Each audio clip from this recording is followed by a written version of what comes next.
Wahoo! Oh, I love talking about Andoni Iraola. Bournemouth beat Manchester United, but they didn't just beat them, they really beat them. 3-0. And to work out how they did that, I am joined by the Bournemouth master himself, Jon Mackenzie. So, John, how did they beat Man United? Well, fortunately, JJ Bull, I've set you a series of questions to ask me about how it happened. Yes. Question 1. Bournemouth play football in quite a different way to a lot of other teams, don't they? They do.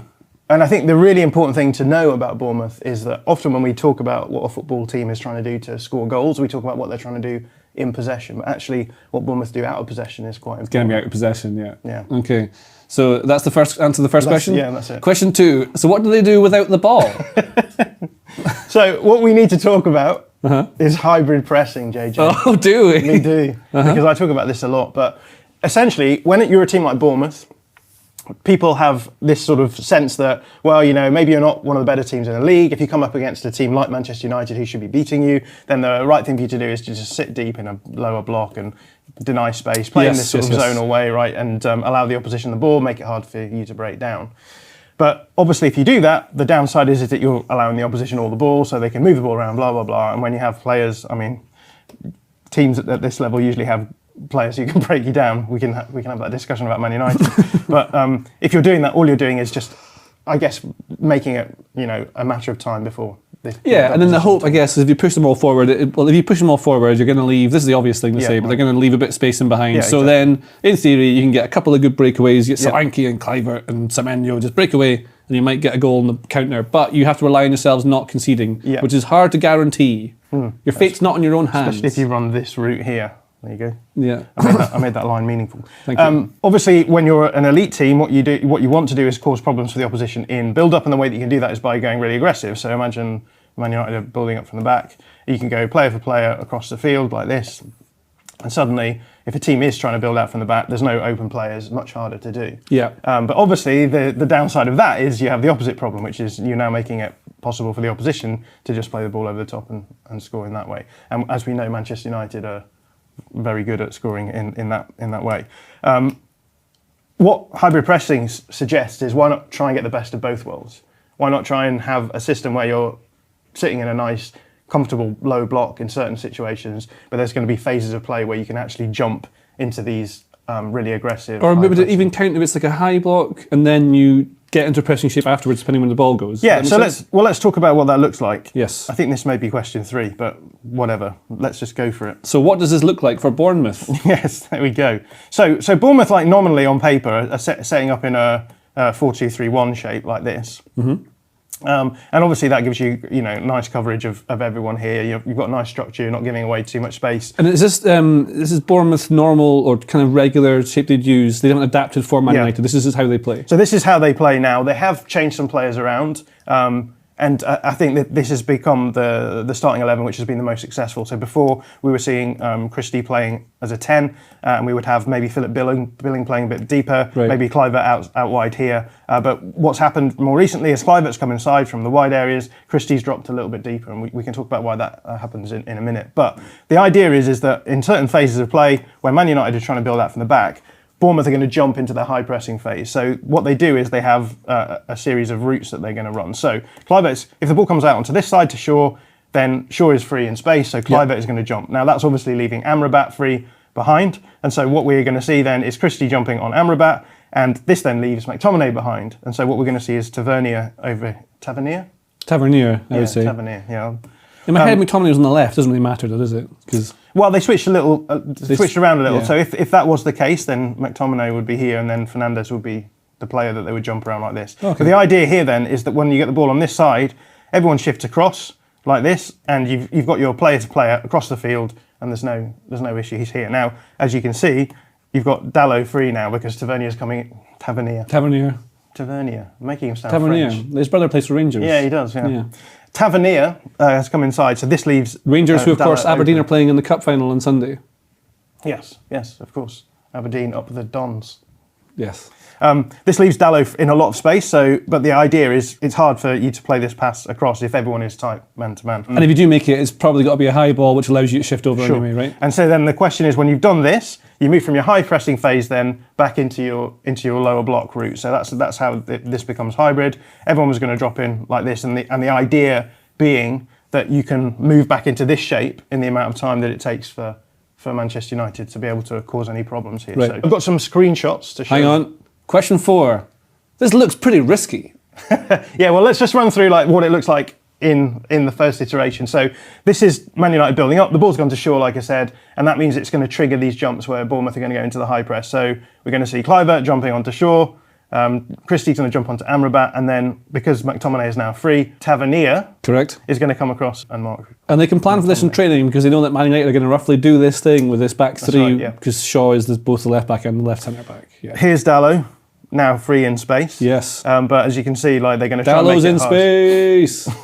Dalot in space. What was that? Pigs in space. Well, that's the Muppets. Yeah. Isn't it? Yeah. So when the ball gets played across here now, you can see Tavernier is going to have to leave McTominay. You can see him pointing, saying this guy's going to be free now because I'm going to jump. Yep. And he's going to get across to Dalot now. So the ball's come back across, and they've managed to be able to jump across onto Dalot, so there's no problem here. And this here now is a Marco Senesi, who is the centre-back, who's now jumped up. He jumps all the way up there. All the way up Jeez, there, yeah, right. okay. So now against your back line that you're going player for player. So it's a little bit risky, right? Because the idea then is you can play the ball over the top and you're going to be one. This looks 2-1. pretty risky. Yeah, this does look pretty risky, yeah. And there were some situations where Man United were really good at actually causing problems for this. So here's a good example of that. So we've got the same system here. So Onana's going to play the ball to Shaw. But what Manchester United are going to do is they're going to try and pull the pressing unit right the way across for Bournemouth so that there's going to be even more space around Dalot. And this is what Gary O'Neill was talking about in the Monday Night Football slot that he did when they beat Bournemouth. He was talking about how do you manipulate this block of players so that you can get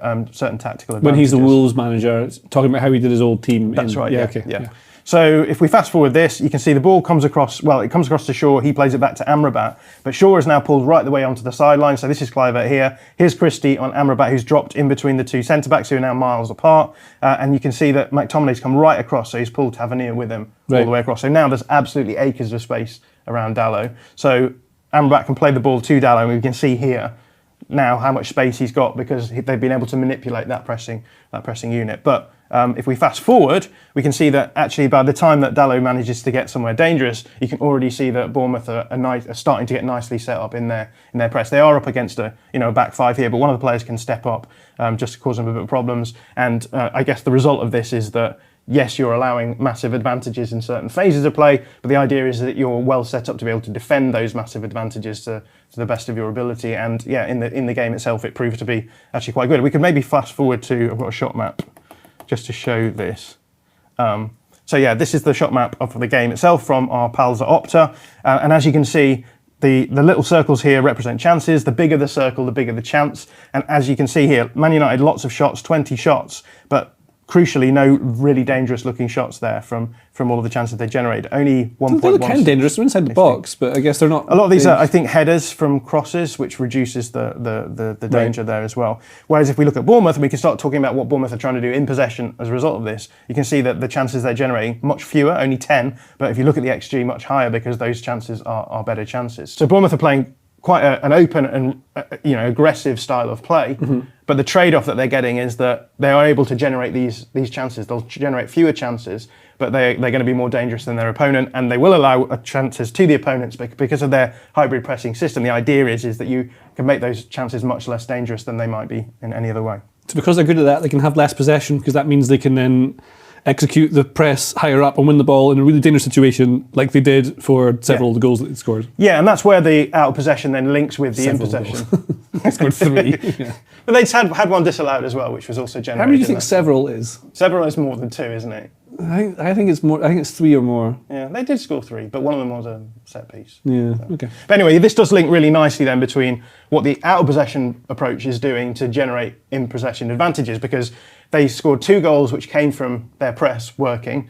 The third, as we said, came from a corner, and then there was a 4th goal that was disallowed, which also came from a pressing moment as well. So I just wanted to hang on. So what does any of this have to do with what they do in possession? Yes, of course. When you're playing this aggressive hybrid pressing style where you're jumping up in certain phases, what you're able to do is actually pick up the ball win the ball from opponents, but then your structure is really nicely set up to be able to generate dangerous chances, and that's how a number of the goals are scored. So this is the first goal that was scored. I was going to ask about this because I remember this exactly because I was thinking. So McTominay's kind of free on his own in the middle. You see McTominay there. Now, have they deliberately left him there because they know his first touch or passing might not be the best, so that when the ball goes to him, that's when they jump? Yeah, I think what they will have considered is, because as we've seen, what they're doing with their 4-2-3-1 shape is they have 3 midfielders and then one of them's jumping up into the front line, so you only have 2 midfielders. Yeah. And I think the player that they're most willing to leave free, rather than Amrabat and Fernandes, is McTominay, which is why Tavernier is flexible on McTominay, because there may be situations where he's not able to get across to him quick enough. Is he the player that you want to have free in those moments? And that's what's happened here. He's come right across. Tavernier's got a little bit of distance from him, but Lewis Cook, who's playing as the holding midfielder, sees that the ball's coming to him. They've squeezed Man United into the corner, and he just is able to run in and intercept this ball. Now the ball's coming in here to make sure you can see. He's got to do that, right? Or the whole thing just kind of breaks down. You have to. Everyone has to go early. The high risk reward thing. Yeah, and this is why I think it's maybe taken a few weeks for Bournemouth, or a few months for Bournemouth to get to the level that they're at now, because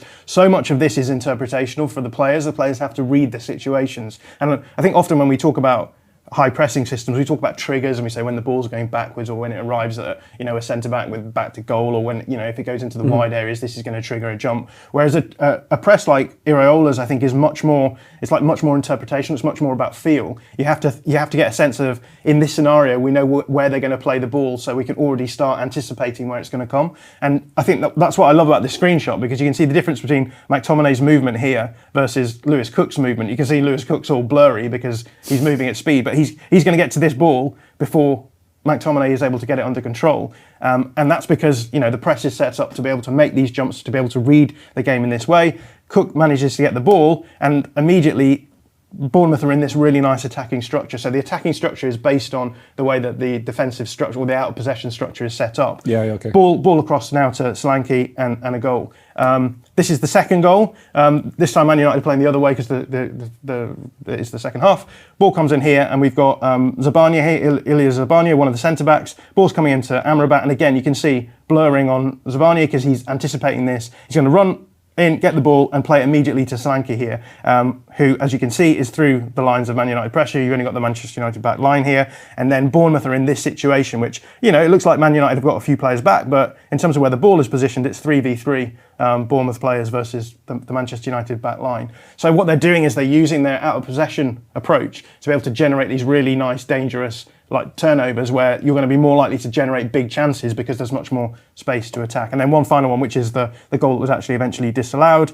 Again, here you've got Maguire receives the ball in build-up, and you can see, I think this is Tavernier, he's going to come straight in, win the ball off Maguire, and then Bournemouth are going to end up in this situation with 3 players around the ball, straight in front of goal. Obviously it results in a goal, but there's a handball from Ouattara in this situation. So, yeah, all of this is designed in order to be actually quite dangerous in terms of what you're doing out of possession, in order to generate these really dangerous in-possession chances. And then we think of Man United and what Ten Hag has said, how he wants to be the best transitional team in the world or whatever. Now, they don't really do these sorts of things for whatever reason. They don't have the players capable of doing it, or Ten Hag doesn't trust them to do it, and the high risk, high reward kind of take. So they had more of the ball in this game by miles. Bournemouth's plan was to do exactly this. But then you'll have some people who will think, well, Man United seemed to dominate the game because they had all of the ball. But a lot of people suggested that Manchester United were the better team. Would you agree? Yeah, and like you say, it all comes down to how you read the play style, right? I think a lot of us, because elite teams like to play with the ball, often we judge games in terms of dominance and control on possession. Manchester United had more possession in this game. But I think that control is more than just having possession of the ball. It's being able to get the opposition to do the things that you want them to do. Oh yeah, part of control is, I think, doing it without the ball, showing them where you want them to go, and letting the certain players you want to have the ball have the ball. yeah, and I think I've got another viz here from again Opta, just showing you how many long passes Bournemouth had, because Bournemouth were in a situation where they didn't need to try and build up that much. So yes, they'll pass the ball around the back, but what they're generally trying to do is find an opening, go forwards, and we've got here, 61 long passes, 40 of them are unsuccessful. But when you're a team like Bournemouth, where you have this ability to generate attacks without the ball, then is perfectly fine to play in this way. Why not go long? Because the danger for them is the players in the final third who might be able to create. Well, we can talk about that another time as well. But when they put it long, it gets reset back with the goalie and the build-up players who how to manipulate them into where you want to go, because they play in the way that we know how they play. So you can pretty much guide your players to be able to do what you want them to. You can predict where the ball's going to go and therefore plan exactly how to win it, almost making that like a set piece in a way, although it's an open play. Yeah, absolutely. And I think people read this game. Look, 3-0 to Bournemouth is probably a bit flattering to Bournemouth, especially if that... It could have been 4 or 5. I thought Man United generally in the first half they played pretty well. They did try and manipulate what Bournemouth were trying to do. They did create some openings that could have been more dangerous. But the idea that Man United dominated this game, I just think is too far. I don't think that they did enough to cause Bournemouth problems. They also didn't defend these transitional attacks very well. I mean, Harry Maguire, everyone was talking about him having a great game because he was, last man having to stop some of these. Having to react to stuff, yeah. I was saying to you, but outside, is it seemed often, because they have that through with Dalot and Shaw and Maguire, it seemed often that Maguire was the only defender at times because other people trying to get back into their positions, which isn't necessarily the worst thing, but because they're deliberately manufacturing these moments where Bournemouth can attack the way they want on the counter and generate all those chances from the space left, it'll make you look good because you're so busy, but ideally you wouldn't notice them, right? Yeah, I think so, and that's what the Bournemouth play style is designed to do, right? It's designed to win the ball in the opposition possession phase, so that if you get it back, then the opposition are all over the place. So you do only have Maguire in the centre and maybe Shaw with him, with the fullbacks pushed up. It's just a much more dangerous way of attacking if you're a team like Bournemouth, who maybe aren't going to be able to compete if you try and play high possession football against a team at the top of the table. So we think Bournemouth are really good now, and Man United, what are they? Man United are just inconsistent, aren't they? I saw a viz on social media this morning which suggested that Manchester United have the highest standard deviations between points per game this season, which means they're winning games, they're losing games a lot more than most other teams. So they're just very, very inconsistent, and I think part of that is just to do with the fact that against certain play styles they're struggling, and they're one of the highest teams for turnovers in the final third as well, which is weird because they don't really. Well, that's a good comparison with Bournemouth, right? Because Manchester United are trying to do similar to what Bournemouth are doing, which is having an aggressive high press, win the ball high up the field, and then generate chances from them. But I think this season, I don't think they've scored a goal from one of those moments, whereas we've seen in this game, Bournemouth have created 2.5 from playing in that way, which is, again, testament to their style. Their style works. They win the ball high up the field, but it's not just about winning the ball high up the field. You then have to know what to do in those scenarios in order to generate these really dangerous chances. Well, I think I can sum up Man United just now in one sound. See you later. If you like this video, please consider subscribing to the channel. The Athletic is home to some of the world's best sports journalists, including David Ornstein, Daniel Taylor, Ollie Kay, Amy Lawrence and Rafa Honigstein. With the latest transfer news and insight on every Premier League football story that matters, theathletic.com puts you inside football. And you can try it for free now for 30 days. See the link in the description.